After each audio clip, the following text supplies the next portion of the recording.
Hey, it's Teresa. Subscribe for more horror stories. This is Ella, test pilot of the Amagon. This is my 68th recording. My radio is almost dead. It has been 3 days without any familiar sightings.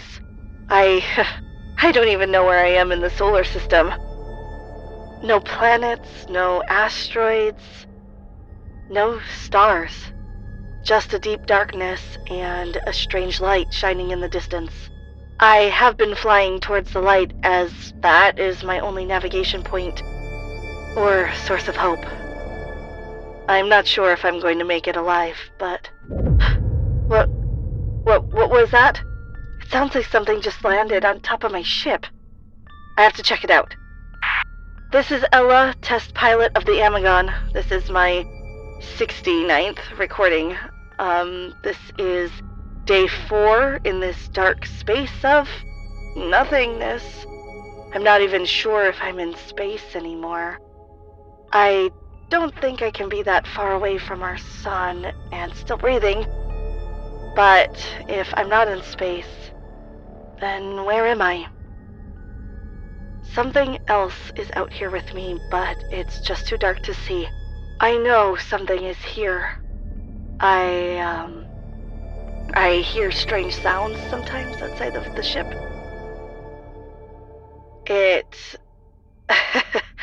It seems as though this darkness can be felt.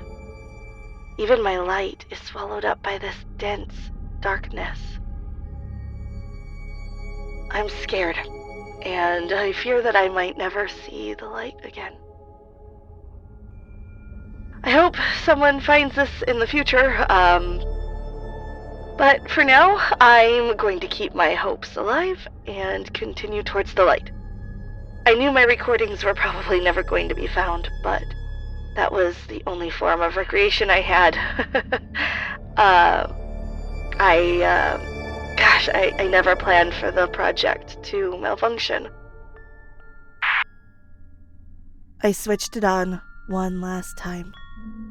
The battery was almost dead, and I made my final recording. Hope, they say, is being able to see that there is light despite all of the darkness. I started. I am presently living in the reality of those words right now. I wanted to make Dr. Makarov proud. Was I foolish to take the task? I probably wanted it for pride, to be known as the first astronaut who made the quantum leap that birthed teleportation into the world, traveling 1,000 light years in a split second. I probably wanted my name to echo in the halls of fame forever. I don't even know why I volunteered to be the first to test his experiment. I would probably never be remembered as anyone who mattered. The project had malfunctioned. I don't know what went wrong, but I am now lost in space. The oxygen level is depleting quite faster than it should. I don't understand what's going on, but at this rate, I just have a few more days. But, I'll keep on hoping until my last breath. The familiar sound returned, but this time, it came with intent. I needed to find out what was on the ship. I strolled towards the control center in the ship and waited for the right timing. After a brief wait, I brought Amagon to a sudden halt. Whatever was on top of the ship rolled towards the front, and I instantly turned on the lights. Something terrifying stared back at me as I let out a dying scream.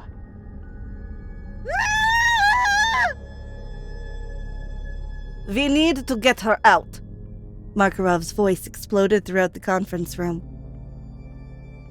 With all due respect, sir, we don't even know where she is. We don't have any coordinates. We don't even know if she is still alive. We have zero knowledge of the damage, and I don't think anyone will want to risk a second entry. One of the scientists argued, and the others nodded in acknowledgement. I'll go, a voice echoed from the far end of the conference room. Everyone shifted their gaze towards the sound of the voice. It was Michael. I'll make the jump and get Ella back, he said. This is no time for bravery, boy. Don't be a fool, a voice echoed from the conference room. The new ship modification is 2 times faster than Ella's. I have made my choice, Michael argued. If I don't make it back in 2 days, then you can abandon the project and forget about us. I believe this will work. A strange silence descended upon the entire room as silent murmuring slowly began to sip into the room. Michael was a junior scientist, and he had dedicated his entire life to Project Amagon. Not only was he Ella's colleague, but he was her best friend, and they had worked together for years. He was not going to just leave her behind to die in space. He had to try. He was proud that Ella had decided to take on the project. I mean, he would have stepped up if she hadn't volunteered to go. This was his chance to finally fulfill his life's dream, even if it led to his death. All right, 2 days, Makarov declared. He bent towards Michael and whispered a few words into his ears before shaking his hand in respect of his bravery. Bring Ella back, he said as he strolled out of the room. Yeah, I had heard about aliens and demons, but I never guessed I was going to see one in my lifetime. Whoever knew that they even existed? Was I perhaps on my journey to hell? Was I dead? Several thoughts plagued my mind as what I had earlier seen still left me breathless. Was that an alien? I asked myself. Everything had just gotten more creepy. I was going to die anyway, so I might as well remain strong. I searched for a song, but none seemed to come. This was my 5th day, according to Earth's clock, and no one had come for me yet. If I didn't die from lack of oxygen, then probably one of these sinister-looking creatures I had just encountered would do a more perfect job. Either way, death was almost certain. Warm tears strolled down my cheeks as I thought about the certainty of my fate. My lips had gone dry, but I still had a little strength left, as a beautiful poem that my father had once read to me when I was much younger strolled across my mind. I mused calmly under my breath. The sun has set, yet there is no need for a dark night, for there hangs starlight, and the moon ascends.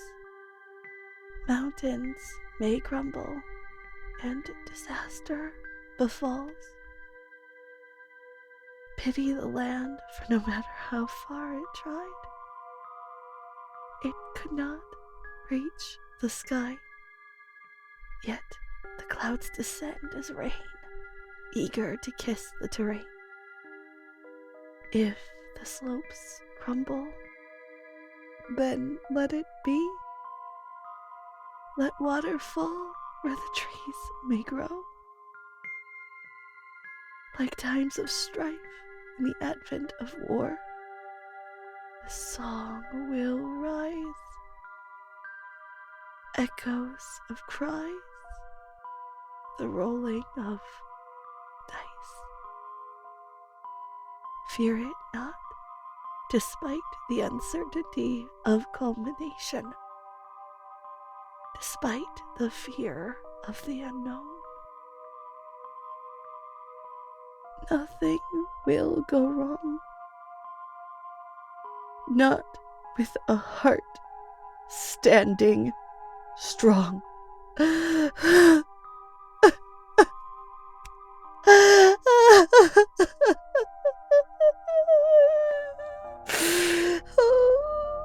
I sobbed harder and sniffed in as I wiped my tear-streaked face. I heaved a huge sigh and finally submitted my will to fate. The creature had returned, but this time with more friends. They were much more aggressive this time, slamming against the spaceship window and cracking it slowly. The window was surely going to give way at any moment. I guess the aliens were going to get me first, and, not the oxygen. I rushed for my spacesuit and braced for the worst. The pounding continued, and I grabbed my laser gun. You thought I was going to go down without a fight, huh? The space window soon gave way, ushering in a dozen sinister-looking creatures.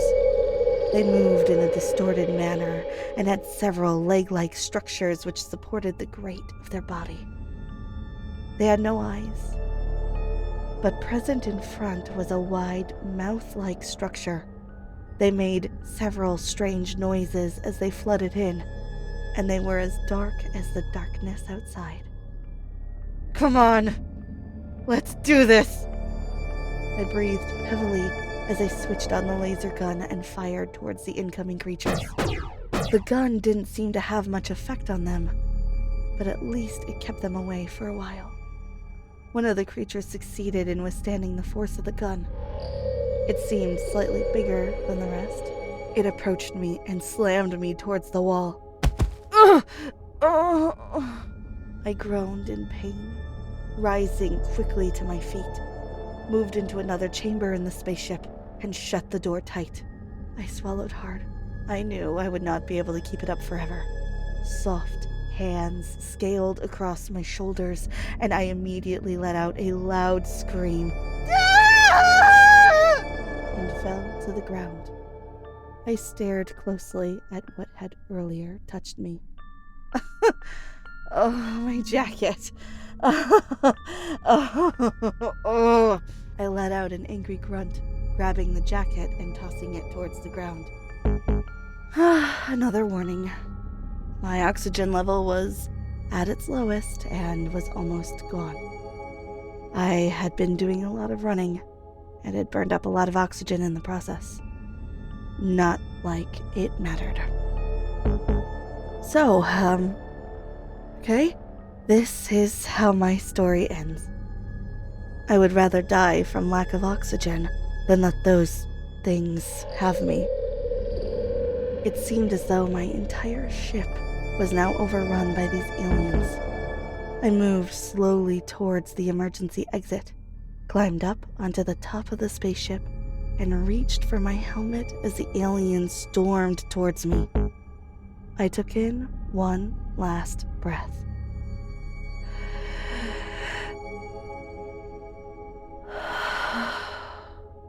It felt good. I was right. The darkness out here could actually be felt. My eyes caught something hovering behind me in the distance. It seemed like some sort of spaceship. I turned. Is that my rescue ship? A burst of energy emanated from the spaceship directed towards the incoming creatures. I stared in shock. They came for me! I screamed. The spaceship fired non-stop at the creatures, and I joined in the party.